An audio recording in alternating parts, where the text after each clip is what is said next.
Ichigo awakens by Talach, Chapter 23, The Last Night of Peace. The Last Night of Peace. Squad 4 barracks. The entirety of the Sedate was still in a state of panic and searches. The strongest of the Shinigami seemed to be falling up against the Ryoka, and the most dangerous of them was still at large, putting most of the White City denizens in a state of frenzied confusion. The intruders that were captured were monitored closely and put to work with restraints on their powers. The able bodies were brought to the hospital of Soul Society under the watchful eye of one of the head captains, most loyal and trusted allies, Ritsu Unohana. Please put those over there, Ganju-san, the Serene captain requested of the thug, helping carry and deliver bandages and medical supplies. Before his capture, Chatusal put a good number of Soul Reapers into the medical barracks, which were almost full with the members of Squad 11. Sada-san, these need to be in the OR. Ganjo and Chad were designated to carry and delivering supplies throughout the building. Yes, Inoue-san, that looks good. Unohana took it upon herself to teach basic medic skills to Orihime, who was changing and wrapping bandages under Unohana's watchful eye. Your power is wonderful, but very reliant on your mood. Use the basic skills for now, she advised the girl.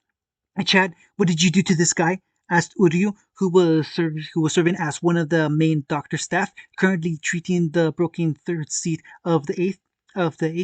He was in the way, so I pushed him, Sato said simply, carrying another patient to a different room. Through 5 walls, Quincy clarified, already resetting the broken bones.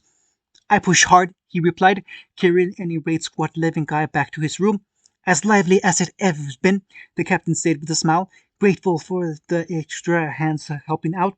Come along, I believe the next patient is a friend of yours. They wandered to the next room where Tatsuki was, wearing the battle dress of the Unmitsukido that Soifon gave her, with her arms in splits and Soifon, who was looking oddly distracted.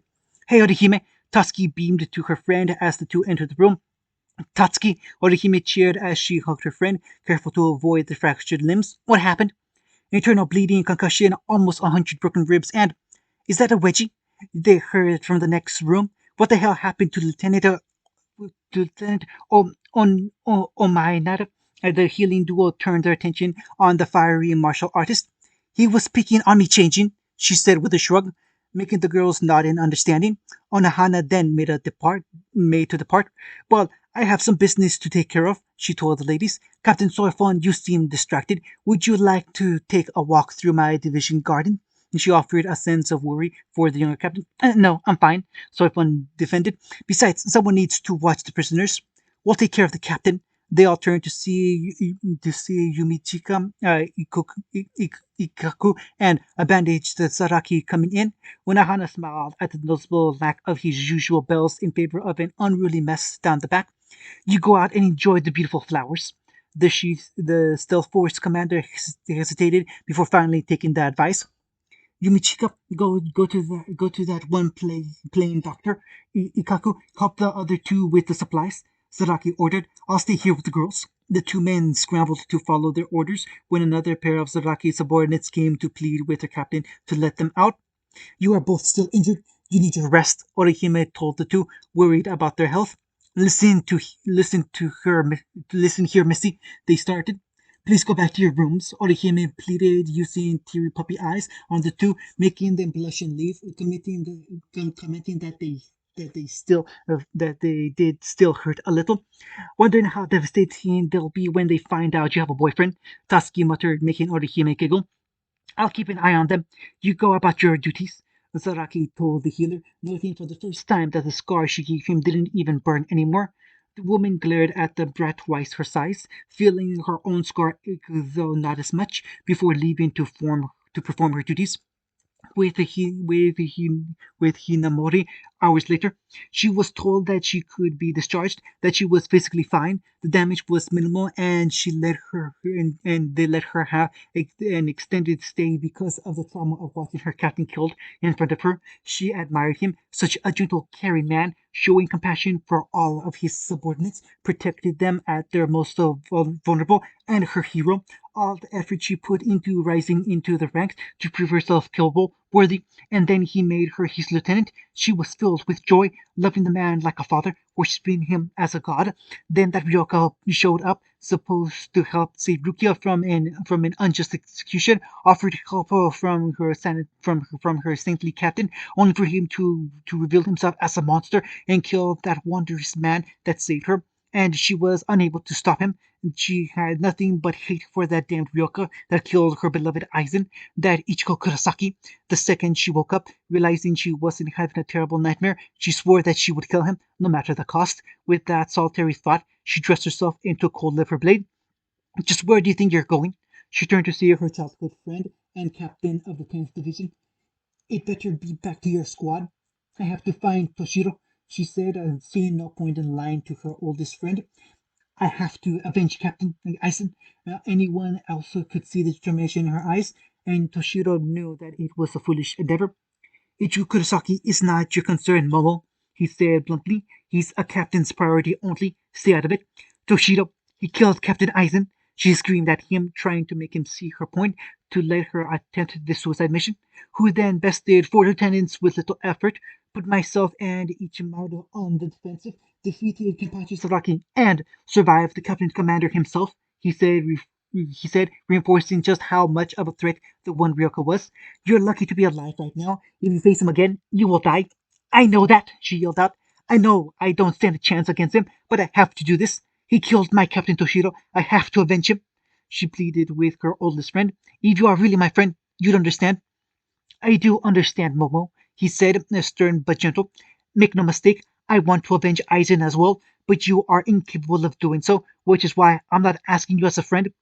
I'm ordering you as a captain. She looked at him, shocked that he was denying her new life goal. Stand down, return to your division, restore order, and wait for further instructions. He began to leave just as she was about to protest. Your squad lost a captain. He froze her with a single statement, reminding her that the loss was not just affecting her.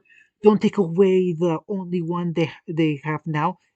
Don't take away the only one they have now. I'll kill Ichigo. He left her there just as she collapsed into tears. He was walking through the halls of the 4th Division, his goal clear in his head, when he came upon Unohana's office and asking her to keep an eye on Momo when he heard something shocking. What do you mean, Onohana-san? He looked inside to see Uryu and Orihime speaking with Onohana over Aizen's corpse. There is nobody here. I thought as much, Onohana conceded, looking disappointed. We've been lied to. With Ichigo and Yoruichi hidden away from the eyes of Soul Society underneath their very noses, in a place known only to a few. Ichigo trained in the hidden training hall his master used in their youth. For the added measure of secrecy, he created a keto barrier that was taught to him for training in secrecy, mentioned now by Yuruichi because he needed to devote his full attention to his training. Yoriichi continued to watch the empty glowing space before her, the area Ichigo was training inside, knowing that what he was going through now was beyond most Soul Reapers. As she has come to expect out of the hybrid, for them this would be training for Bankai. She thought, gazing into the glowing nothingness as she held onto the charm that let her power the Kido spell. For you, this is merely enhancing your abilities. When his spirits manifested, they explained that keeping them manifested was extremely draining for anyone but fighting a constantly stronger opponent that was familiar with all your skills was a whole other monster. That was Ichigo's training. She dropped the barrier's strength to the degree that she was able to see inside. Ichigo was clashing against both the old man and the hollow, each one holding a variant of Ichigo's current Shikai blade. While he tried to fend off both attackers almost simultaneously, he utilized everything he could. Keto spells, zeros, and balas, Quincy attacks, all while switching out new blades with every sword break, never once missing a step even with the damage he was taking. His body was a canvas, their blades were the brushes, and his blood was the paint. In light of all this, she knew he was going to run out of Reitsu before he was at his limit. He impressed her, terrified her, more of a monster than anything she'd ever seen or heard, all for the power to protect. Hours later, her energy ran out and the barrier fell. You okay, Yurichi? He asked, despite the horrific condition his body was in. Yeah, just need to rest. She panted just as he helped her up after regrowing the arms he lost. You sure this'll work? She asked her student. It has to, Ichigo said. He'll have no other option than to act hastily. Yamamoto will kill you if this fails, she reminded him. Yeah, I know. Ichigo dismissed, already heading for the healing springs. He's agitated, she thought, watching him walk away. He knows what's at stake and he's prepared for it. A great battle was coming for them all. One that was beaten in the face of centuries of law and practice for the Shinigami to prepare for a terrible war. And I know just the way to calm his nerves. Mine as well. She adopted a mischievous smirk with Byakuya. It was the last night. Rukia's execution was tomorrow. He failed the woman he loved, lost to illness, lost his parents. All he has left is his duty as a captain and his revenge. An empty existence, a living hell, win or lose. As tomorrow he would leave this life for whatever lay beyond. Soon, Hisana, I'll be with you soon. He prayed in front of the shrine dedicated to his beloved. It may be foolish, but I wish that something will happen to save Ryukyu. Anything. A rare tear forming in his eye. With Yamamoto, he stood there with his longest serving and most loyal members of his squad, hearing the report from the healer. The words of the Ryoka cannot be trusted, Retsu, he said to his assembled advisors. But even then, this is most concerning. When Ichigo attacks tomorrow, go to Central 46 in the midst of confusion. Find out personally what is happening there. The healer bowed in acknowledgement before he turned to his disciples. Are the preparations ready? Yes, Sensei. Ukitaka confirmed, unusually focused on the trial ahead. Never thought that this would ever happen, Shunsui admitted. Things are getting really hectic. After today, nothing will be the same, Yamamoto said, completely aware of the boys spying on them. End of chapter 23. Ichigo Awakens by Talach, chapter 24, beginnings of revolution. Beginnings of revolution. Squad 4. Today was the day of the execution. Rukia's and Ichigo's execution. Rukia, the prisoner, and Ichigo, the fool that will try to rescue her. The various captains made their way to the execution hill where the Sokuku stood. Unohana and their lieutenant were walking through the medical barracks, making last checks before heading to the hill themselves. I'm really sorry about this, Ono-san, she said, feeling bad about the Ryoka's position in her barracks prison cell. After they coped with the influx of patients, they were all separated. Orihime at her base, Sado at Squad 8's, Uryu and Ganju were at Squad 13's, and Tatsuki was back at the 2nd, each under lock and key, separated from each other to prevent any more problems. You're a nice girl. I'll see what we can do about your chances for freedom, she said, hoping to cheer the girl up. It's all right, Onohana-san, Orihime said with a smile. It's okay. She said that, but anyone could tell she was worried. It hurt the female captain, but she had a job to perform. They left the barrier maiden behind as they made for the execution stand. She was not shocked to find Kenpachi Saraki and his lieutenant waiting by the front gate.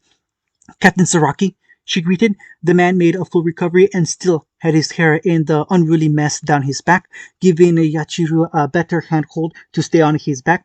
Shall we go? You swear I'll fight Ichigo again? He asked, demanding clarification. This seems odd coming from you. If all goes as I suspect, you'll get plenty of chances to fight him again, she said as they started for the execution site. Your other officers are patrolling, she asked, not seeing his usual accompanying duo of his squad. Yeah, he grunted.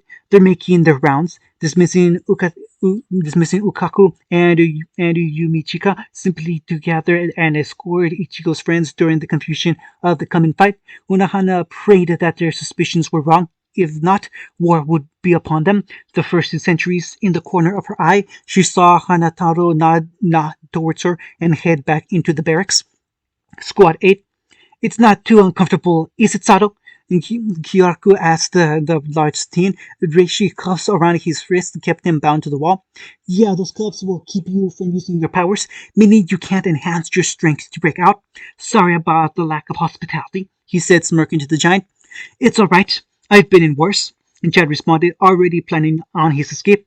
That's both good and sad to hear, the captain said, losing his grin. You're such a great guy, he heard his lieutenant call him that they should get going. Well, guess I'm off. Hey, Tatsufusa, keep an eye on him, he called to his now recovered third-seated officer. Yes, Captain, the man called out and stared at Chad, a ring of keys dangling from his waist. This is going to be easier than I thought, Chad thought to himself as he remembered the weakling. Just barely. Squad 13. Uryu was spending the better half of the last half hour banging his head against the wall as Ganju and the third C duo of the squad was fanning over the previous deceased Lieutenant Kaden Shiba. He sounded a lot like Ichigo, but the endless praise and arguing about who was better in the former lieutenant's eyes was starting to grate on his last remaining nerves. Let's go, they heard the tired call of the sickly captain as he came out with a large wooden shield with a crest on the face and a cord connecting to a pole.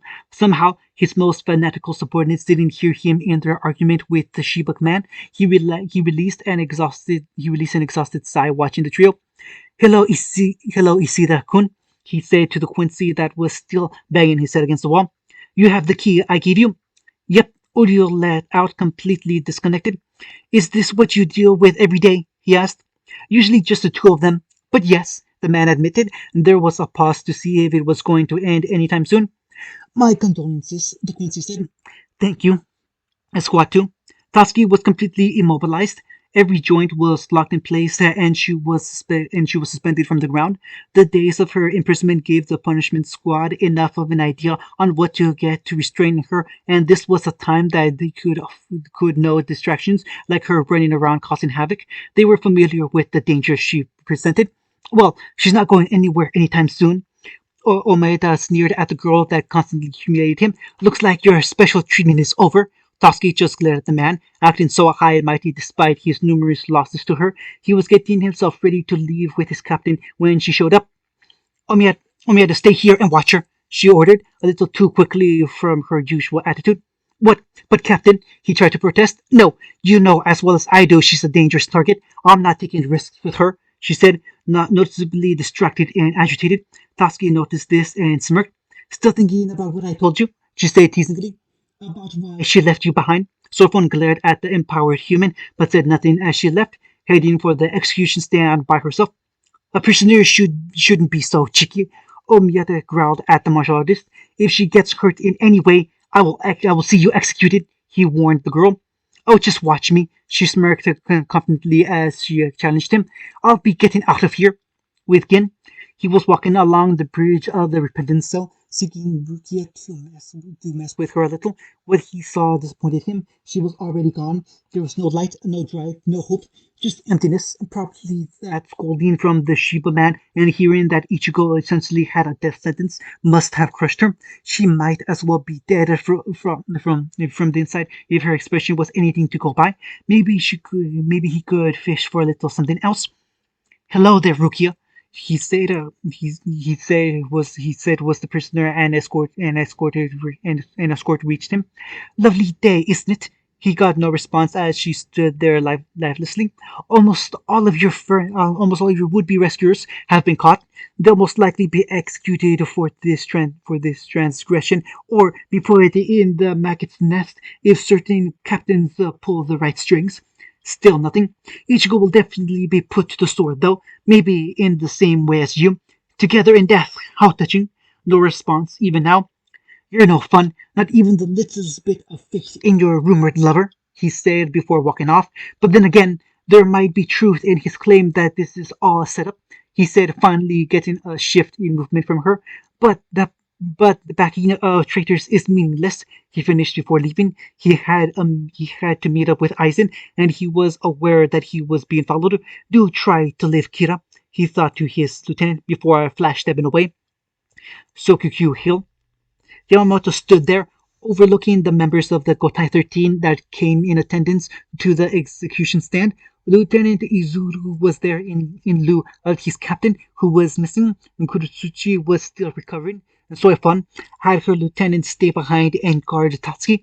Ukitake was on his way, and Hitsukaya was headed for the building of the Central 46 with his lieutenant and Hinamari apparently following them. He thought back to the promise that Ichigo boy made him. For your sake, you better be right, boy, he thought, a curious gaze scanning the other captains and lieutenants. Saraki was keeping an eye on the blind Tosin, while Abarai seemed conflicted. Rukia was brought up to the execution stand. Time to begin. Let us commence the ceremony, he announced when Rukia was in place. Rukia Kuchiki, any last words? He asked the girl, almost expecting nothing from the depressed soul. Please, she finally whispered out, please be as merciful as you can to them. She barely managed to whisper as tears began to form in her eyes, a sign that he had become hardened to, not by choice but by duty. There was no happy ending for her in sight. She had lost all hope. I will be merciful as I can with them, he told her. You have my word. She merely let her head hang there. Release the Sokyoku. She watched the seal come apart as she rose into the air. All this happening now, and the only thing he could think of was Ichigo Kurosaki swearing his life to Soul Society if this accusation proved false. Flashback, First Division Barracks.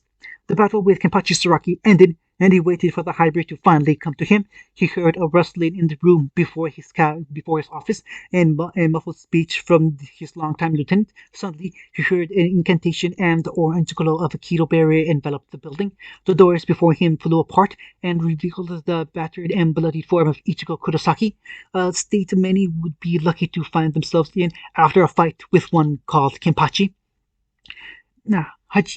Hachigyo Sogai, Ichigo said, panting in exhaustion from pushing himself. Time and space displacement barrier. No one outside this keto can see or hear us, he explained, slowly walking towards the captain as he rose from his seat.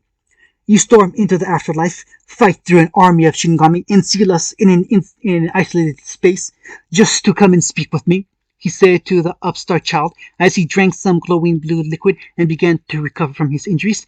I will give you one chance to convince me to not strike you down.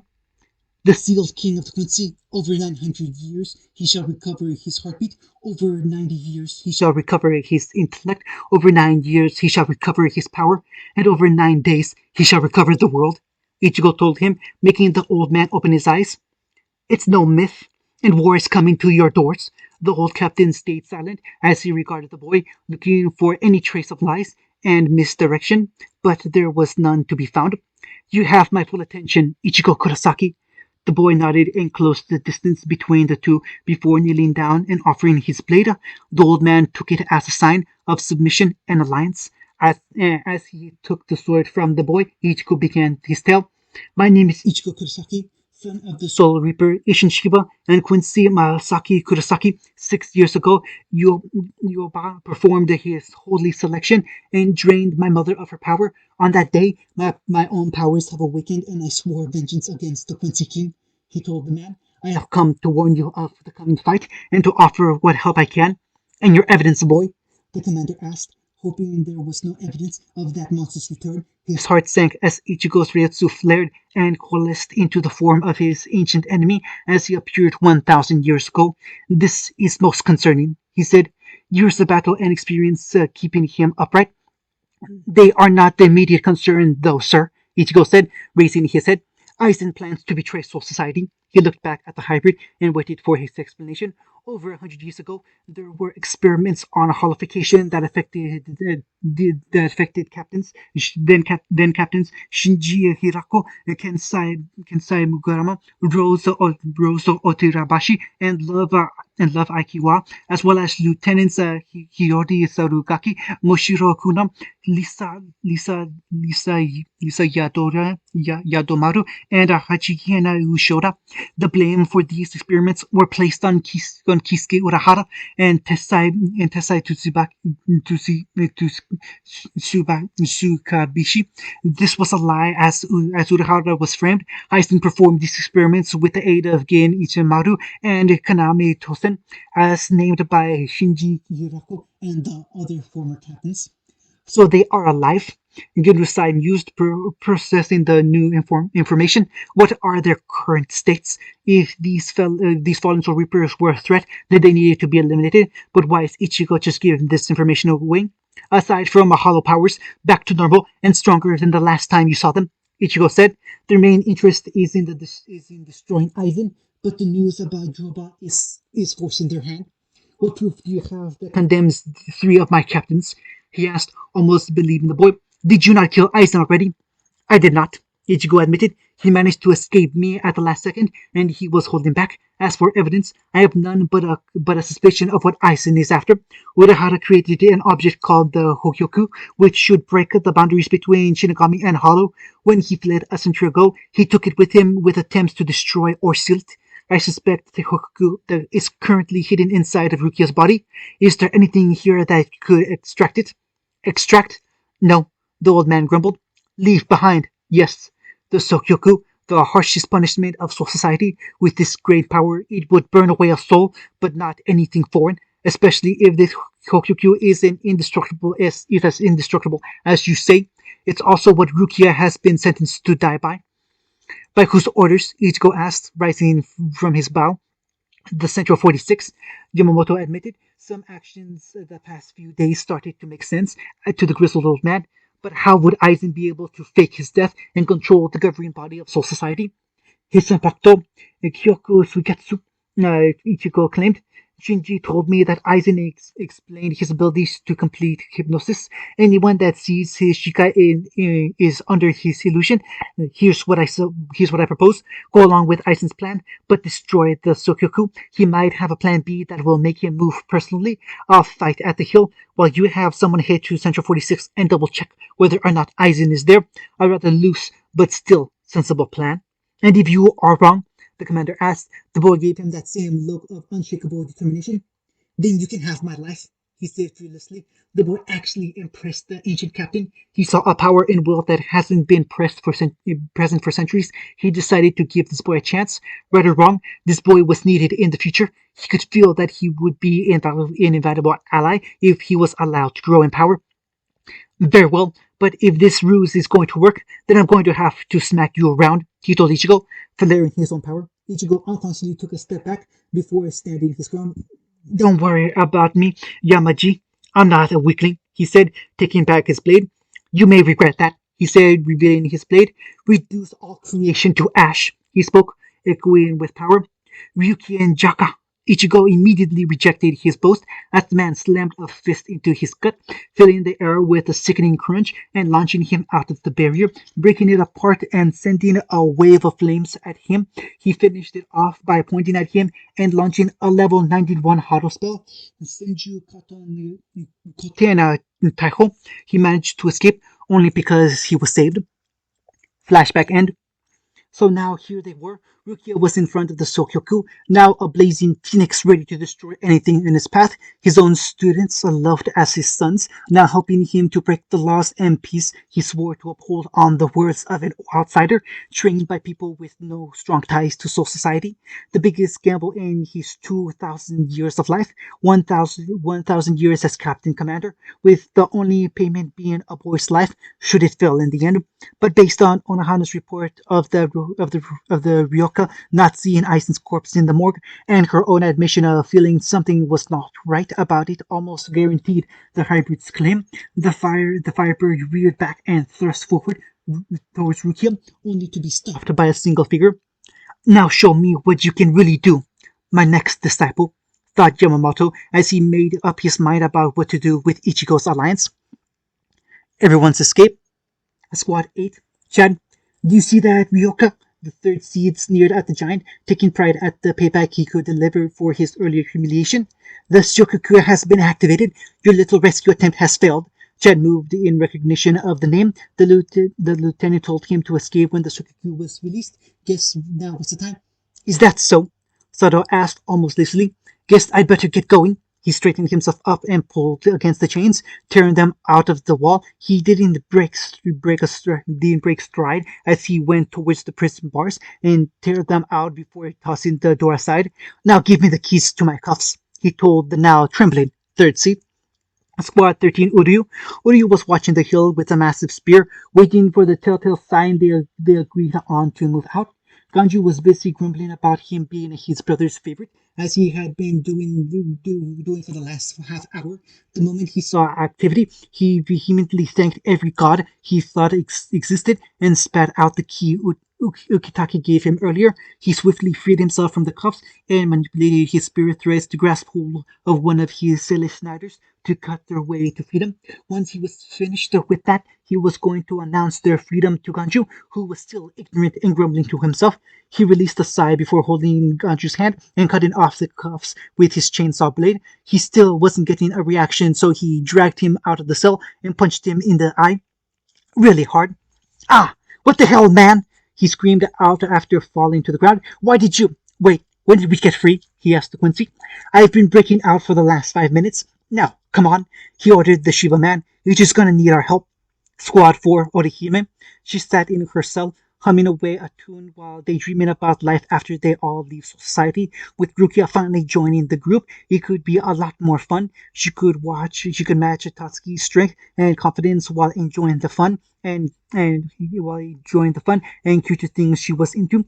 Thoughts drifted slowly to what their dates might end up looking like, turning into a fantasy of Ichigo as a cold-cut gangster, with three of them hanging on his body possessively as he walks through his territory. Switching over to what would be their nighttime activities, she was trapped in her little fantasies, ignorant of Hanatoto standing in the same spot, sweeping with the keys to the cuffs and prison doors hanging loosely on his waistband, or Yumichika coming in. The Sukiku is already activating. What's keeping you two? He asked, somewhat annoyed that they haven't left yet. I don't know Yumichika, sir. Hanatoro whimpered. We've been here for 10 minutes, but she won't move. They turned to look at the mirror maiden, who seemed to be shining with serenity in her daydreams. So beautiful, a maiden in love with dreams and thoughts of love. The fifth seat said in awe of the vision before him. Just take a moment to witness and appreciate such a rare beauty as a maiden, happy and in love. He said, practically singing hymns of praise toward his goddess-like beauty in that moment, soon ruined by her giggling perversely with a grin to match. The two men sweat dropped at the sight. Yumichika felt the need to take a shower. Should I still be watching? The short medic asked tentatively. The flamboyant man simply let out a saddened sigh. Let's just get her out of here, he said, lamenting the loss of such a pure image. Squad 2, Tatsuki. Tatsuki was hanging there, completely restrained with that oversized oath. Omaeda. Watching her, he was determined to show his worth as lieutenant of the 2nd Division. Tatsuki had shaken the unbreakable will of his captain and made her distracted and hesitant. He wanted to be there and watch her back, but her orders were final, and he would serve them to the letter. He was not letting Arisawa out of his sight. He was even skipping his snack and mealtime to perform this one solitary mission. The two were glaring at each other the entire time this went on, waiting for the other to crack. Tatsuki then felt what she was waiting for and decided to help with little distraction. I'm actually surprised that you stayed there this long, Tatsuki said dry, but you might want to move. Ha! Your mind games won't work on me, Arisawa, he boasted. There is no way you're getting out of my he said before the ceiling above him caved and Ikaku drove down on top of him with a smack of the blunt end of his Hozumaraku of Hozukimaru, sending Omiyata crashing into the wall. He just isn't lucky, is he? Ikaku quipped before working to free Tatsuki. Seriously, people that piss off my captain are treated better than this guy. You mind if I slap him around a little bit? She asked as she stretched and rolled her joints, stiff from their captivity. Pretty sure he was staring at my chest, she said, looking down at her chest. Well, it could be a little revealing from the right angle, he said, looking away with a slight blush. Yeah, but I mostly want to punch him some more, she said before heading over to the waking lieutenant.